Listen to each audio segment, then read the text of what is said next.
여러분 반갑습니다. 자, 오늘은 여러분과 같이 행정법을 강의해야 될 행정법 교수 고범기입니다.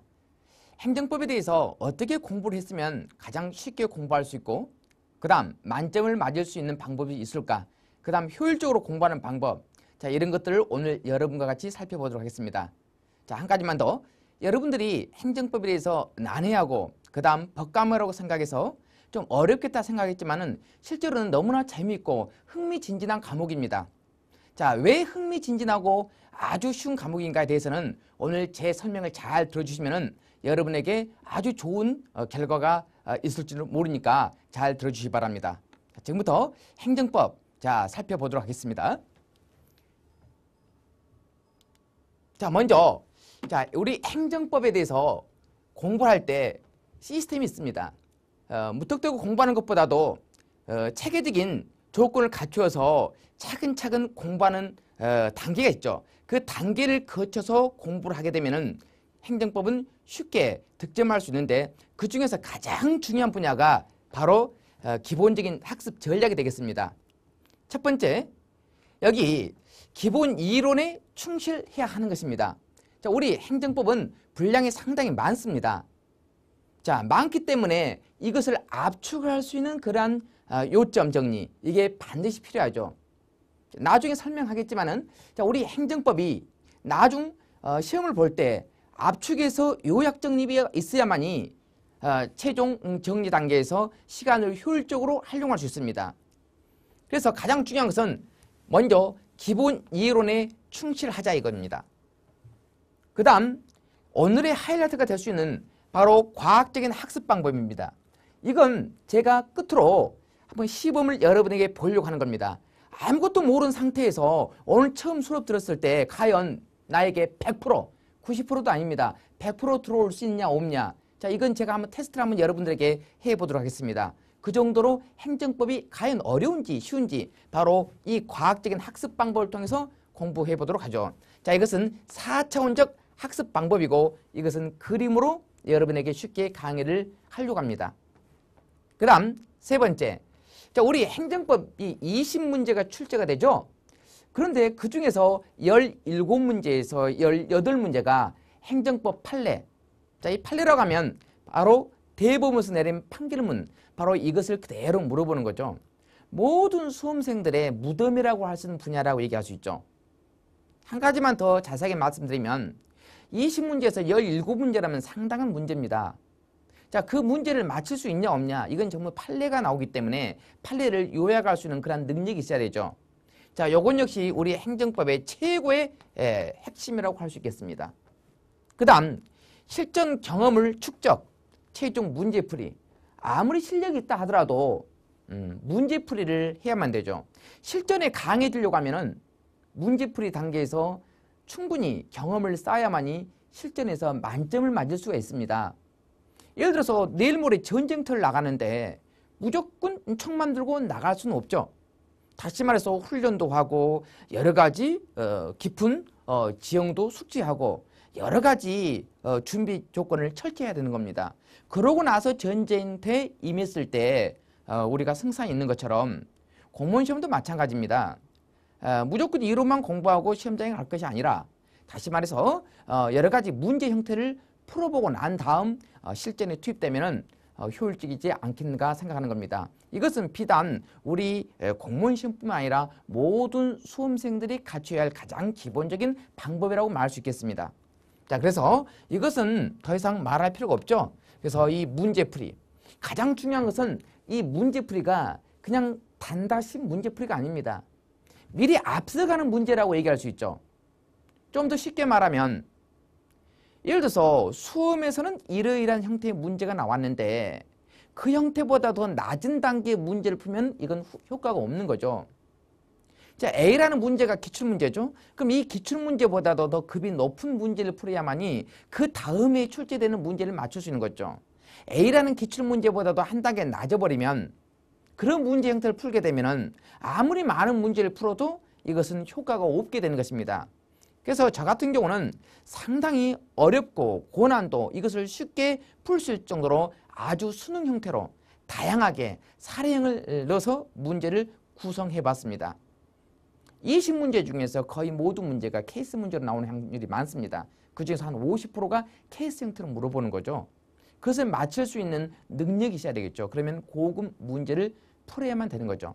자, 그것은 조금 이따 제가 다시 한번 설명해 드리도록 하겠습니다. 자, 이렇게 해서 우리가 기본적인 차별화된 광의 학습 전략을 살펴봤습니다. 자, 그러면 두 번째로 우리 공무원 행정법 총론 차별화된 광의. 첫 번째, 기본 이론에 충실하라. 먼저 방대한 양을 줄여야만이 합격할 수 있습니다. 우리 행정법은 교과서가 거의 두 권 형태가 많습니다. 행정법은 총론과 강론이라고 있는 거죠. 자, 먼저 모든 법과목은 총론, 그 다음 강론이 있습니다. 이 총론은 우리가 쉽게 말했을 때 상이라고 얘기하는 거고, 이 강론은 우리가 하라고 얘기하는 겁니다. 근데 우리 행정법에서 총론이라고 하면 거의 독보적으로 양이 상당히 많습니다. 강론은 그렇게 양이 많지는 않습니다. 그래서 이것은 9급 시험 범위가 되는 거고, 강론은 7급 시험 범위가 되는 것입니다. 우리 9급 시험에서는 바로 총론만 나오기 때문에 강론은 공부할 필요가 없습니다. 참고로 7급 시험 같은 경우는 20문제에서 총론이 바로 16문제가 나오고 강론이 4문제. 물론 많게 나오면 5문제도 나올 수 있죠. 그럼 여기가 15문제가 되겠죠. 그래서 강론이 차지하는 분야는 그렇게 많지는 않다 이거죠. 그래서 우리 행정법 총론에서 20문제가 출제되는 겁니다. 상당히 깊은 문제가 나올 수가 있습니다. 그래서 이 방대한 양을 줄여야만 합격할 수 있는 거죠. 그래서 행정법 상, 근데 일반적으로 상이란 말은 쓰지 않고 그냥 총론이라고 얘기하는 거죠. 행정법 강론을 하 이렇게 표현하지 않죠. 그냥 행정법 강론이라고 얘기하는 것입니다. 자, 참고로 우리는 행정법 총론이 시험 범위에 들어간다는 것입니다. 그래서 방대한 양을 줄여야만 합격할 수 있다. 두 번째, 기본서 중요사항을 핵심사항을 발췌할 수 있어야 되겠죠. 자, 이것 단계가 바로 이렇게 넘어오겠죠. 자, 먼저 핵심사항을 발췌한다. 발췌할 때 어떤 것이 핵심사항인지는 바로 핵심어를 수업하는 중간중간에 이제 불러드리도록 하겠습니다. 그럼 여러분들이 연습장에다 제가 불러주는 그 단어를 요약해서 압축해서 정리하면은 그게 하나의 핵심 정리 요약집이 될 것입니다. 아주 훌륭한 요약집이라고 할 수 있겠죠. 자, 두 번째로 시험에 나오는 지문은 이미 정해져 있습니다. 제가 간단히 아주 쉽게 표현을 해드리죠. 자, 우리 법과목은 운전면허 시험이나 다름없습니다. 아무것도 모르는 상태지만은 한 5일 아니면 뭐 3일 정도 자기가 운전면허 시험 볼 때 필기시험 같은 경우 뭐 몇 시간 아니면 하루 이틀 정도 공부하면 거의 점수가 나오죠. 마찬가지죠. 자, 우리 행정법도 한 기본 강의 듣고 그 다음에 약간 심화반 강의를 듣고 그 다음 문제를 풀면 다 정해졌습니다. 그 나오는 지문이 이미 정해졌습니다. 그래서 이 지문을 요약해서 정리하면 그 자체가 문제가 된다는 거죠. 그러면 이게 바로 이런 형태의 구성을 취하는 거죠. 지문이 바로 핵심 사항이 되는 겁니다. 그것은 제가 할 몫이니까 여러분은 제 수업만 잘 들어주시면 되겠죠. 그럼 두 번째, 강의 시마다 지문 언더라인 작업을 하는 겁니다. 그래서 중요한 사항을 정리한다는 의미를 갖고 있고요. 그 다음, 최근에는 약간 변형된 지문이 출제가 되는 경향이 있습니다. 그러나 그 변형된다는 게 거의 뭐 100%, 뭐 한 90% 변형된 게 아니라 약간 10%라 20% 범위에서 변형되는 지문이 나오는 거죠. 그러나 그 변형되는 지문이 거의 다 똑같습니다. 자, 이렇게 해서 우리가 기본 이론에 충실한다는 점을 살펴봤습니다. 그 다음, 자, 세 번째로, 자, 우리가 과학적인 학습 방법을 공부하도록 하겠습니다. 이 과학적인 학습 방법은 제가 자랑하고 있는 하나의 학습 방법이라고 할 수 있습니다. 여러분들 그 4차원적 학습 방법이라고 제가 하나 만들었는데 그게 바로 입체식입니다. 모든 것을 그림으로 강의한다 이거죠. 좀 더 쉽게 말하면 추상화되어 있는 글씨를 구체화 작업해서 누구나 알 수 있게끔 강의를 하겠다 이겁니다.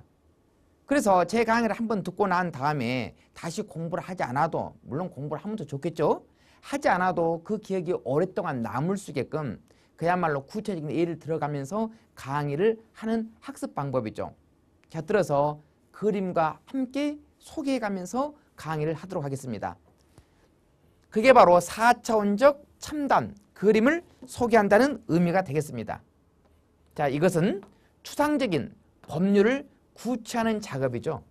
자, 일반적으로 우리가 공부할 때 모두 뭐 도표만 공부하고 한다고 하는데 그러지 않고 그림을, 예를 들면 경찰이면 경찰관이 나와서 자, 이렇게 지시를 한다는 건 그 자체도 그림으로 그려가면서 사람 하나하나, 그래서 오랜 시간이 흘러도 바로 잃어버리지 않게끔 바로 소중하게 간직해서 실전에 써먹을 수 있을 만큼 그러한 학습 방법을 소개하고자 합니다.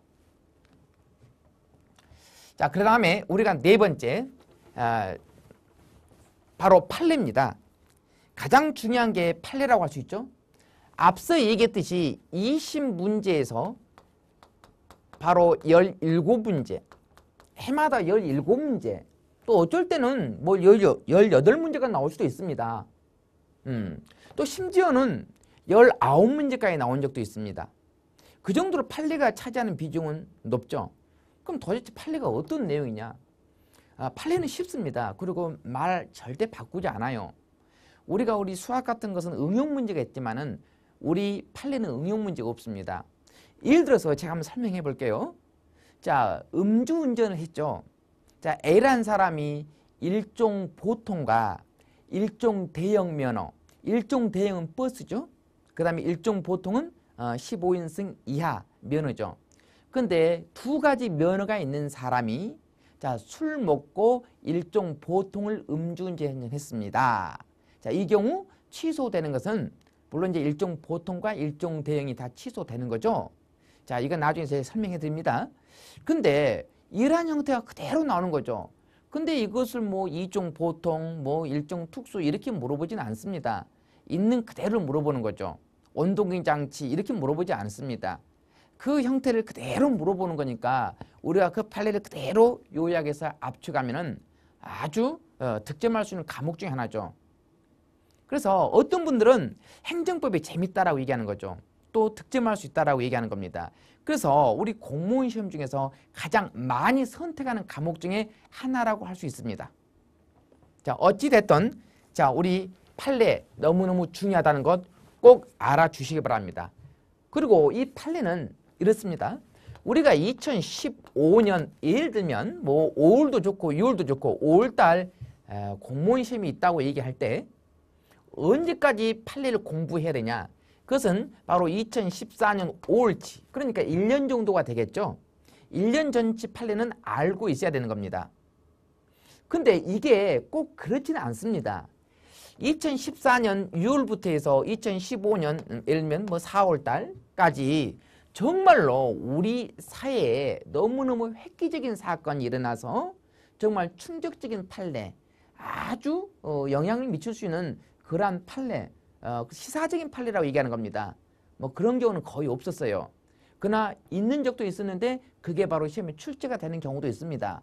그것은 제 몫이기 때문에 제가 여러분에게 알려드린 겁니다. 근데 그런 경우는 거의 드물어요. 자, 거의 드물지만은 여러분도 알 수 있습니다. 왜냐하면 그러한 판례가 나왔다면 사회적으로 이슈가 되기 때문에 TV나 뉴스에서 많이 선전할 겁니다. 그리고 수험생들 사이에서도 많이 입에서 입으로 뭐 회자가 될 수도 있는 거고요. 또 강의하는 제 입장에서도 여러분에게 여러 번 수차례 또 강조할 겁니다. 얼마 전에 이러이러한 판례가 나왔습니다. 꼭 알아두십시오라고. 그래서 제 수업을 들었을 때는 바로 너무 걱정하지 마시라 이거죠. 야, 최신 판례가 나오면 어떡하냐? 그것은 제가 알아서 하는 겁니다. 여러분에게 많은 자료도 주고 요약해서 압축하도록 하겠습니다. 그러나 그러한 경우는 거의 드물다고 보시면 될 겁니다. 자, 그 다음 우리가 5번째 실전 경험을 축적. 자, 앞서 얘기했지만은 최종 문제풀이 단계입니다. 그 문제를 풀 때 어떻게 할 건가? 자, 그 문제는 최첨단 사례형 문제죠. 일반적으로 시중에 있는 모든 문제가 거의 단답식입니다. 또 케이스 문제, 사례형 문제가 있다 하더라도 너무 쉽게 출제했기 때문에 그 부분은 정말 실전에 적용하기에 상당히 어렵지 않는가. 그런 문제를 풀어가지고 과연 합격할 수 있을까. 자, 이런 생각을 많이 해봤습니다. 그래서 사례형 문제를 하더라도 고급형 사례형 문제를 많이 풀어주신 게 훨씬 낫다고 볼 수 있습니다. 그래서 최첨단 사례형 문제에 대비해야 된다. 자, 이 말은 바로 미리 앞서가는 문제를 풀어야 된다 이겁니다. 그럼 미리 앞서가는 문제에 대해서 제가 간단히 소개를 해드리도록 하겠습니다. 자, 어떤 거냐? 여러분 봐보세요. 예전에는 문제가 이렇게 출제됐대요. 거의 모든 문제가. 자, 다음 중 이러이러한 경우 맞지 않는 것, 또 옳지 않는 것을 골라라 해서 1번, 2번, 3번, 4번 이런 형태의 문제가 나왔죠. 자, 이것이 바로 전형적인 문제입니다. 그럼 여기서 약간 문제가 변형돼서 고급형 문제를 볼까요? 자, 2번. 그럼 이 문제가 또 이렇게도 출제되겠죠. 다음 박스 사례와 관련하여 자, 올바르지 못한 것을 골라라 이렇게 나오겠죠. 그래서 박스를 주게 된 겁니다. 박스를 이렇게. 그래서 이 박스 안에는 바로 여러 가지 케이스 문제, 응용 문제, 사건이 나오겠죠. 이렇게. 그럼 이 사건 대원 판례입니다. 그럼 이 사건과 관련돼서 1번, 2번, 3번, 4번 이렇게 출제가 되겠죠. 어때요, 여러분들? 자, 첫 번째 했던 문제보다 약간 월등하죠? 근데 이 형태의 문제가 상당히 어렵고 또 사례형 문제라고 얘기하는 거죠. 근데 최근에는 이 사례형 문제보다 약간 더 앞서가는 문제가 또 나왔습니다. 어떤 거냐면 바로 이런 문제죠. 똑같습니다. 다음 사례와 관련돼서 자, 바르지 못한 걸 골라라 하는데 이렇게 나오죠. 그 사례가 이렇게 돼요. 여기서는 단순한 사례가 나왔죠. 자, 예를 들어서 A, B, A, B의 대화를 듣고 틀린 것은 어느 것인가. 자, A라는 사람이 어떤 사건에서 자, 이렇게 얘기하게 된 거죠. 아, B는 아니야. 이 사건은 이렇게 된 거야. 이렇게 나오는 거죠. 그래서 1번 자, A의 입장에서는 2번 B의 입장에서는 이렇게 보기에서 A와 B가 서로 대화를 했던 거죠. 그 대화했던 내용에 대해서 자, 어떻게 설명했냐 이걸 잡으라 이겁니다. 이게. 이 문제보다도 이게 약간 더 다이내믹하죠. 그 다음 이제 가장 고난도가 어떤 거냐. 바로 이런 형태죠. 다음 사례와 관련돼서 각 사례와 비교. 자, 올바르지 못한 것을 골라라. 자, 사례가 두 가지 있습니다. 이것은. 자, A라고 하는 사례. 케이스 문제, 사건. 자, B라고 하는 케이스 문제. 자, 사건이 나오겠죠. 그래서 A라는 사건이 있고 B라는 사건이 사건이라고 얘기하면 바로 대법원 판례를 말한 겁니다. A 사건 판례와 B 사건 판례가 있죠.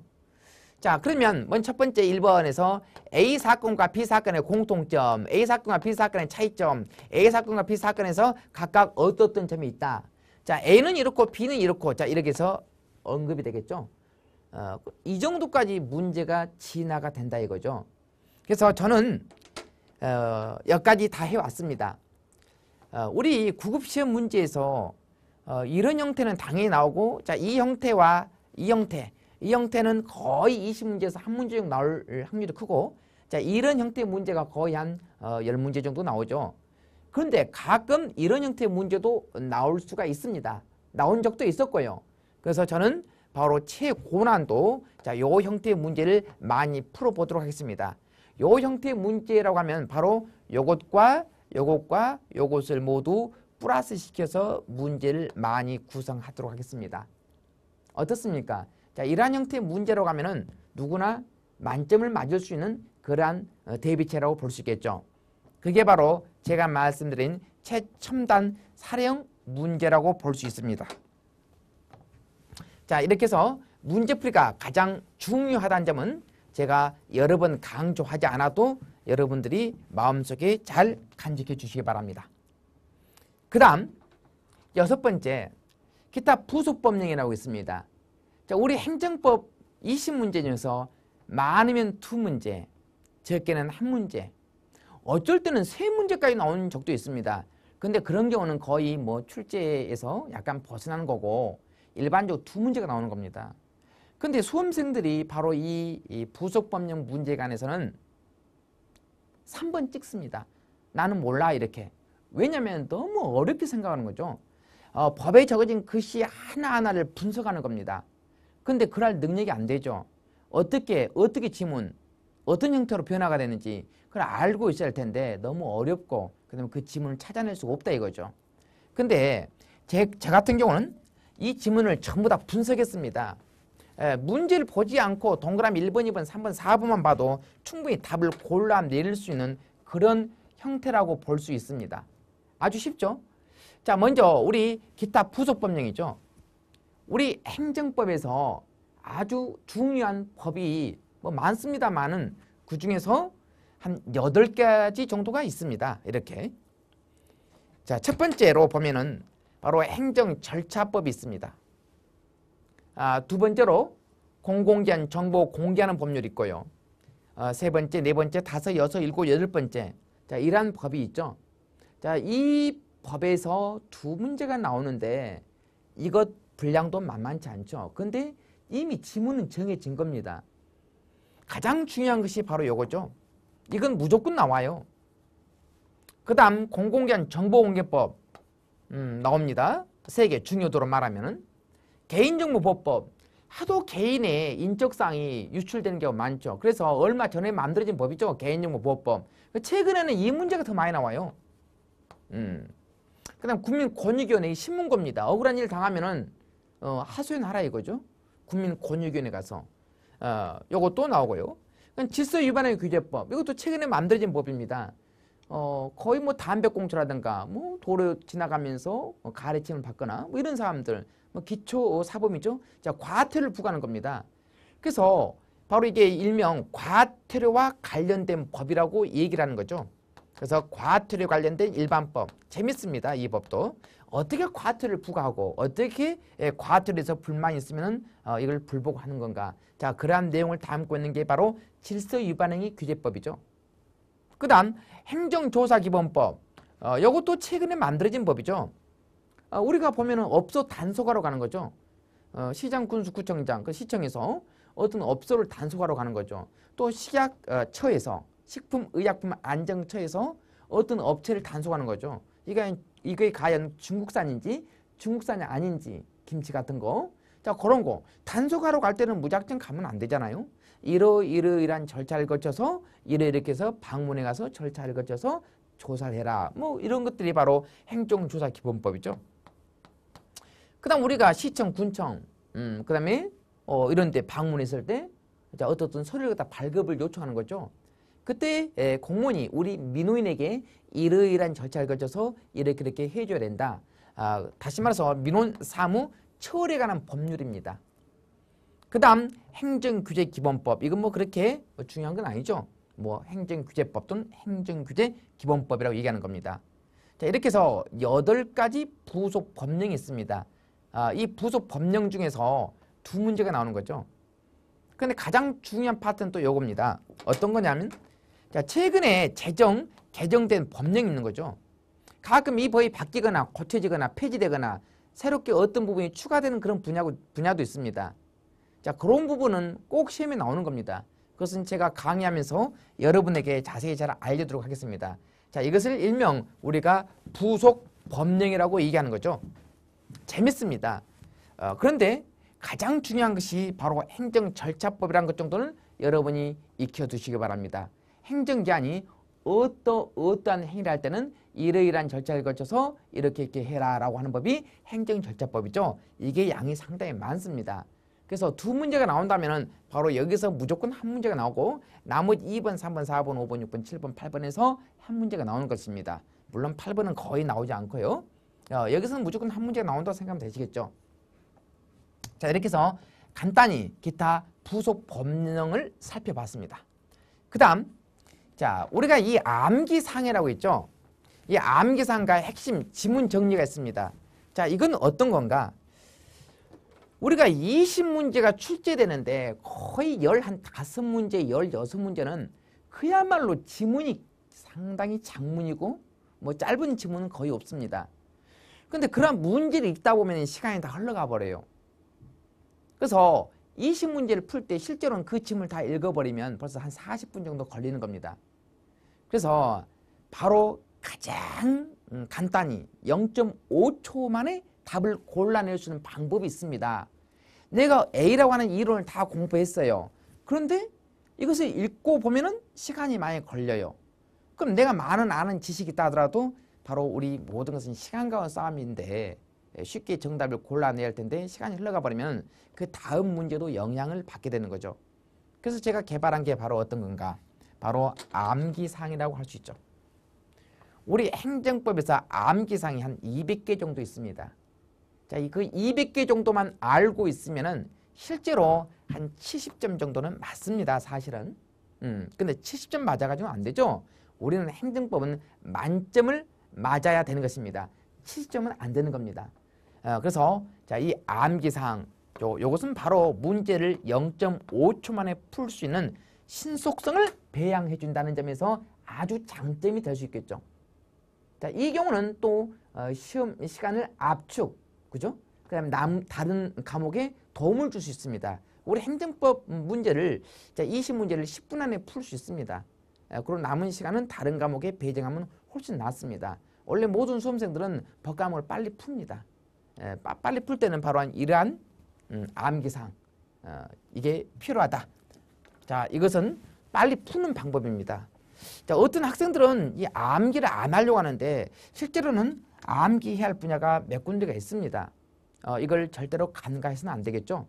이것은 시간을 줄여주는 효과를 가지고 있습니다.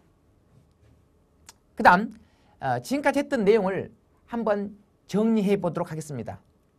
첫 번째, 기본서를 요약하는 겁니다. 그 다음 판례를 점검하는 거죠. 바로 18문제 정도, 17문제, 8문제 나오기 때문에 당연히 판례를 점검해야 되겠죠. 그리고 문제풀이죠. 자, 이 문제풀이는 두 가지가 있습니다. 그냥 문제풀이야 모의고사라고 하는데 일반적으로 문제풀이라고 하면 바로 진도별, 단원별 1페이지부터 차근차근 문제를 풀어보는 거죠. 그래서 이것을 이름하여 진도별 또는 단원별 문제풀이라고 얘기하는 것입니다. 그리고 이 문제풀이는 뭐 실전 문제풀이 또는 모의고사라는 형태로 많이 나오죠. 무작정, 그죠? 목차를 불문하고 무조건 20문제가 출제되는 겁니다. 실제로 시험처럼 하는 거죠. 이것은 그냥 단순히 진도별 모의고사라고 생각하시고 문제풀이. 이건 실전 모의고사, 무작정 20문제, 순서 묻지 않고 뒤죽박죽 섞어서 출제하는 것입니다. 자, 그러고 나서 우리가 보면은 나중에 이제 합격할 수 있다. 뭐 좋은 결과를 가지고 올 수 있다. 행정법은 만점을 맞을 수 있다. 뭐 이런 형태가 되겠죠. 그래서 이제까지 제가 여러분들에게 행정법 공부하는 방법에 대해서 소개했습니다. 자, 행정법은 앞으로 이렇게 강의가 이루어질 것이다 라고 얘기했습니다. 자, 그러면 제가 지금부터 간단히 공부하는 방법, 내용을 발췌했습니다. 그 발췌했던 내용을 잠깐 소개해 드리도록 하겠습니다. 자, 지금부터 살펴보시죠. 먼저 살펴보기 전에 이걸 제가 한마디 해드리죠. 자, 우리 행정법은 이렇습니다. 자, 여러분들 A라는 사람이 B라는 사람에게 돈을 빌려주잖아요. 그 돈을 갚지 않았다. 그럼 어떻게 할 겁니까? 자, 개인과 개인 간의 관계는 바로 민사소송을 제기하는 겁니다. 볼까요? 자, 먼저 우리가 법에서는 사인이라고 그래요. 또는 자연인, 군대에서는 민간인이라고 얘기하는 거죠. 자, 사인 또는 자연인이라고 얘기하는 거죠. 일반 보통 사람을. 개인과 개인이 붙었습니다. 서로 네가 잘했니 못했니 돈 빌려주는 갚지 않았다. 자, 이런 경우는 바로 민사소송을 제기하는 거죠. 민사소송. 그 다음 A가 B를 살인, 강도, 강간, 방화했던 겁니다. 그 이 개인이 개인의 어떤 살인, 강도 했습니다. 자, 이것은 바로 형사사건이죠. 그러니까 이것은 바로 형사소송을 하는 것입니다. 자, 개인과 개인. 개인이 국가 법질서를 위반했네. 그러면 바로 형법이 적용돼서 형사소송 제기하는 거죠. 그러면 또 요걸 한번 봐볼까요? 자, 우리 개인이 이제 살인을 하지 않고 미성년자를 고용했습니다. 술집에서 미성년자를. 단란주점 업자가. 또 면허정지 면허 취소를 당했네요. 또 공무원이 뇌물 먹어서 파면 뭐 징계를 맞게 된 경우가 있겠죠. 자, 이런 경우 어떻게 할 건가? 자, 그것은 행정사건이죠. 뭐 살인 강도가 아니지 않습니까? 그래서 자, 가장 중요한 거죠. 자, 면허정지 뭐 몇 개 안 됩니다. 면허 취소, 영업정지, 영업 취소, 그다음 파면, 태약, 불합격 처분 뭐 이런 거죠. 자, 이게 바로 일반 개인적인 사건도 아니고 일반 행정 업무죠. 그래서 행정 업무와 관련돼서 분쟁이 벌어지면 바로 행정소송을 제기하는 것입니다. 이렇게. 자, 알겠죠? 여러분들이 술집에서 술을 파는 술집 주인이죠. 그런데 거기서 약간 뭐 미성년자를 고용하거나 또 아니면 뭐 변질된 음식을 판매해가지고 영업이 취소되거나 영업이 정지되는 경우가 있겠죠. 그건 나는 정말로 그런 의도가 없었어요. 모르고 종업원이 잘못했던 경우가 많겠죠. 너무 억울하다. 영업정지 1개월이면 충분할 텐데 왜 나한테 영업정지 6개월 했던 건가? 또 영업을 취소했던 건가? 너무 억울하다. 그러면 바로 민사법원도 아니고 형사법원도 아니고 바로 행정법원 가서 행정소송을 제기하는 겁니다. 자, 우리가 공부할 게 바로 이게입니다. 바로 행정법은 바로 행정소송을 제기한다. 자, 이렇게 알아주시기 바랍니다. 그래서 우리 행정법을 간단히 얘기하게 되면 이런 거죠. 영업정지, 영업취소, 파면, 태약, 징계 뭐 이런 범위 안에서 다 걸리는 겁니다. 내가 시험에 합격했어. 근데 불합격 처분하게 된 거죠. 얼마나 억울합니까? 불합격을 취소해달라고 소송 제기하는 거죠. 이게 전부 행정소송을 제기한다. 이렇게 생각하시면 될 겁니다. 그러면 재밌죠? 여러분들. 자, 먼저 민사소송이죠. 자, 이게 바로 A고 이게 바로 B라고 하면은 A, B가 서로 싸우게 된 겁니다. 그래서 법원 가서 소송 제기하는 거죠. 그럼 A는 돈을 빌려줬다. B는 돈을 갚았다. 변제했다. 뭐 증거 있냐? 서로 막 증거 되는 거죠.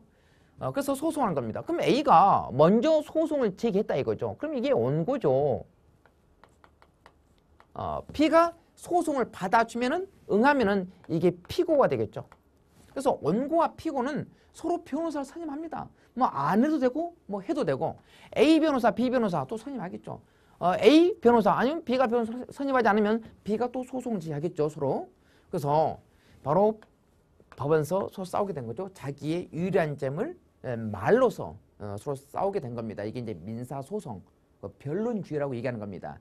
자기가 주장한 사실을 법원 가서 그대로 또 주장한다 이거죠. 그래서 말한다 해서 변론이라고 얘기하는 겁니다. 자, 그 다음 여기 살인사건. 나쁜 짓을 한 사람은 바로 피고가 되겠죠. 살인죄로 검사가 기소하는 겁니다. 그래서 검사는 원고입니다. 원고, 우리 형사사건에서 범죄를 범한 사람은 바로 피고가 되겠죠. 피고.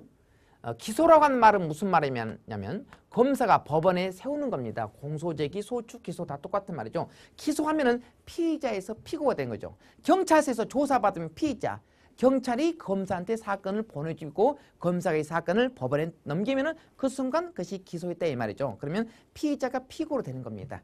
그리고 법원에서 징역 3년을 선고하고 판결이 확정되면은 이제 교도소 가겠죠. 그러면 그 사람은 재소자, 똑같은 말로 수형자라고 얘기하는 거죠. 그래서 피의자, 피고인, 수형자 뭐 이런 개념이 되겠죠. 여기서는 우리 언급하지 않습니다. 이것은 바로 형사사건이기 때문에. 그래서 형사사건에서 원고는 검사고 피고는 이제 범죄자가 되겠죠. 그러면 이제 우리가 바로 행정소송을 하는 거죠. 행정소송에서 원고는 누가 될까요? 바로 행정소송에서 원고는 우리 영업정지를 당했던 사람, 또 징계를 당했던 공무원, 이 사람이 원고입니다. 우리 국민이에요, 국민. 그래서 자, 이 부분 원고 누구냐? 자, 원고는 바로 우리 국민. 영업정지를 당했던 사람, 파면 당했던 사람, 면허정지 당했던 사람, 면허 취소를 당했던 사람. 자, 이런 사람이 바로 원고가 된다. 쉽게 말해서 우리 국민이죠, 국민. 즉 나의 법적인 이익이 침해당했다 해서 법률상 이익이 침해당한 우리 국민입니다. 업자, 단란주점 주인. 피고는 누구냐? 자, 영등포 구청장이 영업정 6개월 했습니다. 그래서 행정이 아니죠. 영등포 구청장이 피고가 되는 것입니다. 모든 관공서 짱이 피고입니다. 그래서 관공서 짱을 뭐라고 얘기하냐? 바로 행정청이죠. 시장, 군수, 구청장, 경찰서장, 세무서장, 국세청장을 행정청이라고 그래요. 기관장이죠. 똑같은 말로. 저는 강의하면서 이렇게 쉽게 다 풀어서 설명할 겁니다. 그래서 자, 이 사람이 피고다. 기관장이죠. 경찰서 형사과장은 장이 아니잖아요. 어떻게 장으로 끝났다 하더라도 경찰서장이 거기에 두목이고 기관장이지. 기관장을 똑같은 말로 행정청이라고 그렇습니다. 행정청이 피고가 되는 거죠. 시장, 군수, 구청장, 면장, 읍장. 그 다음에 구청장, 도지사, 법무부 장관, 경찰서장, 세무서장, 국세청장, 교도소장 뭐 이런 장들 있죠. 무슨 보안과장 뭐 이런 건 아니죠. 자, 이렇게 해서 되는 거죠. 그래서 자, 우리 국민과 그 다음에 행정청. 자, 그래서 원고 피고. 앞으로 우리가 공부할 때는 바로 이 행정소송 파트, 요 파트를 공부할 것입니다. 아주 다이내믹하고 재밌습니다. 자, 이렇게 해서 알아두시기 바랍니다. 법원 가서 소송한다. 그러면 우리가 돈이 있으면 변호사를 선임해서 또 소송할 수 있죠. 그래서 변호사를 선임할 수 있고, 영등포 구청장, 세무서장도 또 변호사를 선임해가지고 또 법원 가서 또 소송할 수 있는 거죠. 어찌 됐든지 간에 행정소송은 검사란 제도가 없습니다, 여러분. 자, 이 점 꼭 알아놓으시고요. 검사라고 하는 것은 바로 형사사건에만 검사가 있습니다. 행정소송과 민사소송에서는 검사가 없다. 지금부터 몇 가지를 시범 삼아서 제가 강의를 하도록 하겠습니다. 자, 지금부터 볼까요? 자, 우리 이제 행정심판이라는 게 있습니다. 이 행정심판. 자, 이 행정심판이란 말이 무슨 말이냐면 이렇죠. 우리 국민은 억울한 일 당했어요. 내가 파면당하거나 내가 영업정지 당했죠. 그럼 앞서 얘기했지만은 내가 억울한 일 당하면 그 억울함으로 호소하기 위해서 법원 가서 소송을 제기한다고 그래요. 예를 들어서 한번 봐볼까요? 자, 이 사람이 영업을 하는 사람이죠. 근데 이제 행정청 똑같은 말로 여기서 이제 처분청이죠. 영업정 제기 때문에 처분청이라고 얘기하는 겁니다. 똑같은 말이죠. 행정청. 행정청에서 이 A라는 사람한테 뭐 영업정지, 영업 취소했습니다. 그러면 A는 얼마나 억울하겠습니까? 자, 억울하면은 앞서 제가 말씀드렸죠. 법원 가서 소송을 제기할 수도 있습니다. 아까 말씀했지만은 행정소송을 제기할 수도 있죠. 이렇게 소송. 근데 법원 가서 소송 제기하게 되면 1년 이상 걸려요. 아주 오래 끝납니다. 좀 간단히 하고 싶어요. 이 사건을. 그래서 소송 제기하지 않고 또 이 처분청에 상급기관 가서 따질 수도 있습니다. 법원 가면 사건이 오래 걸려요. 1년 이상 걸린다 이거죠. 그래서 나 간단히 하고 싶다. 이 처분이 그야말로 나쁘다는 것을 상급기관 가서 따지는 겁니다. 그래서 이름하여 우리가 행정심판이라고 얘기하는 것입니다.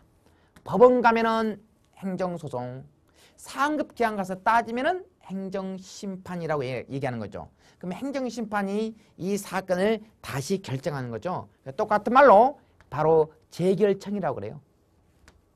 자, 행정심판의 재결청 다 똑같은 말입니다. 그게 바로 뭐냐? 바로 행정심판위원회라고 얘기하는 겁니다. 여기 가서 다투는 겁니다.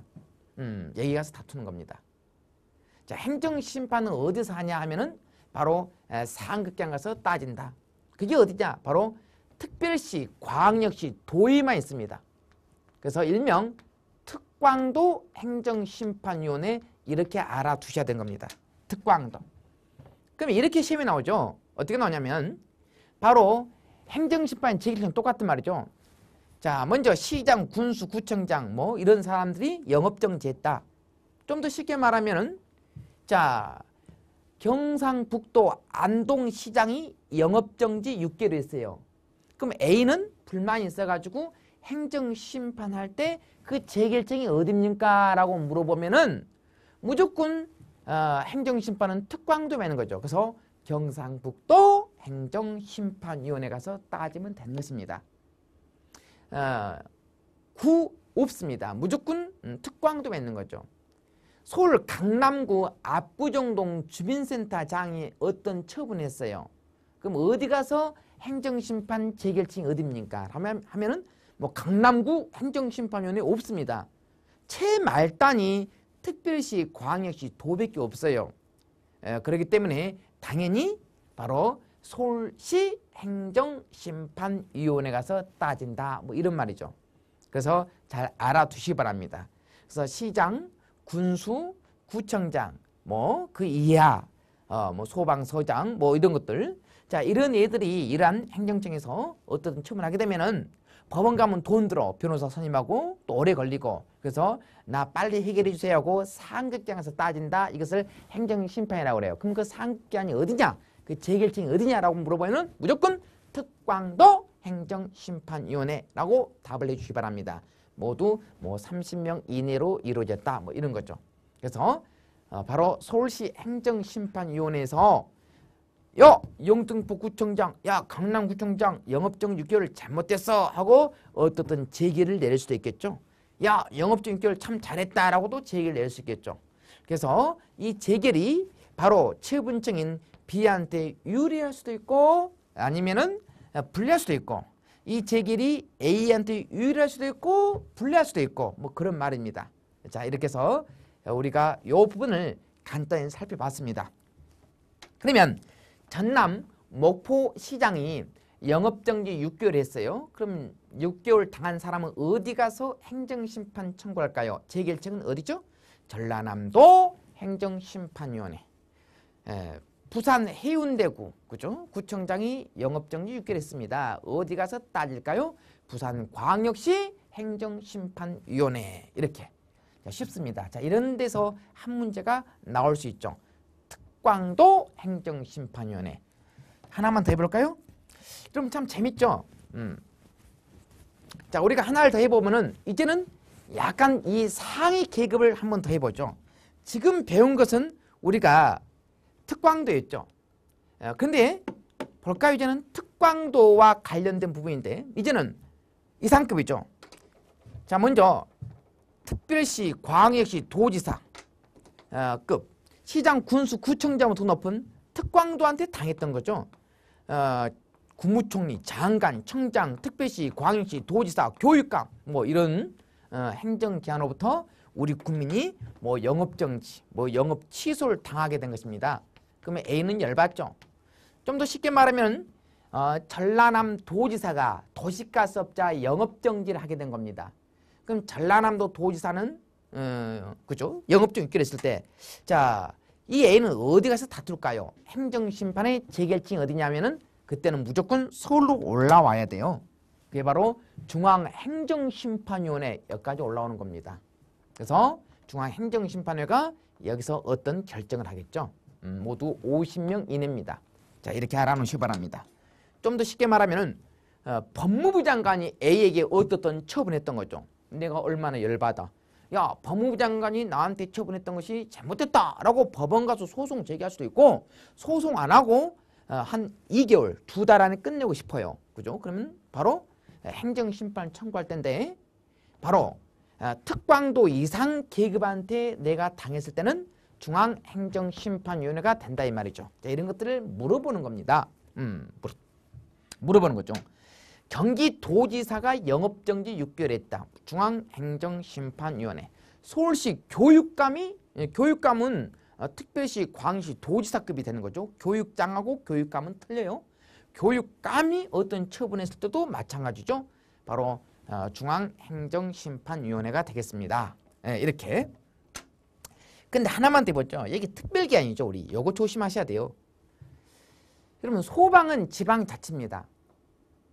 그러나 경찰, 세무서, 국세청, 관세청, 그죠? 항만 이것은 국가기관이죠.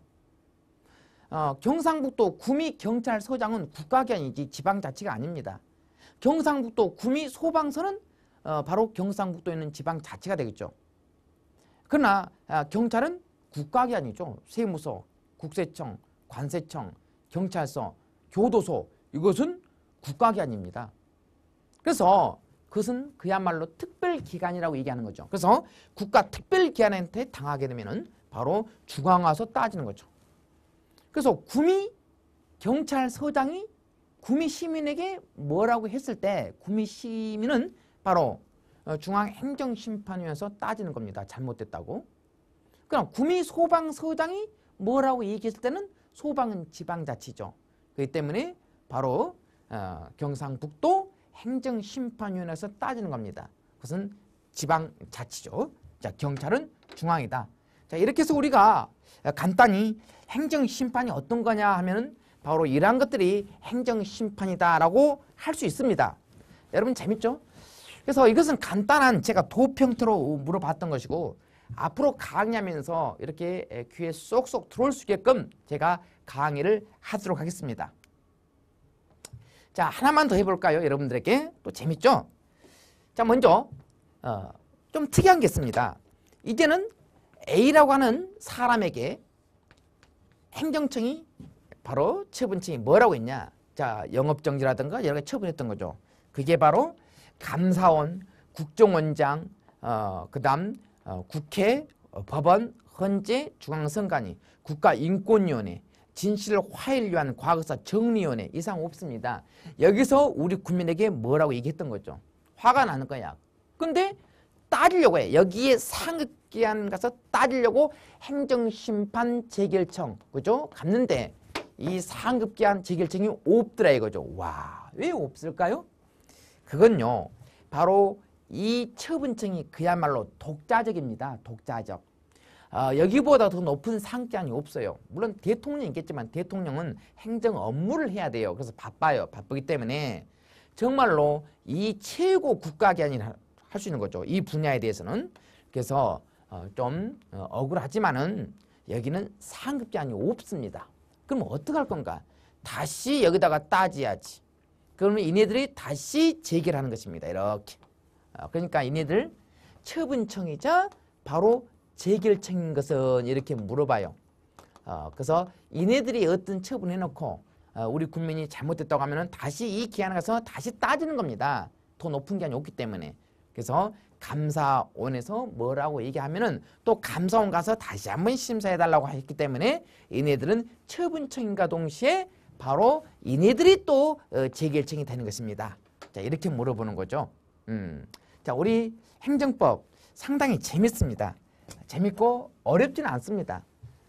어느 한 맥만 잡아서 풀어가면은 마치 엉켰던 바로 실타래가 솔솔 풀리는 그런 느낌을 받을 수 있을 것입니다.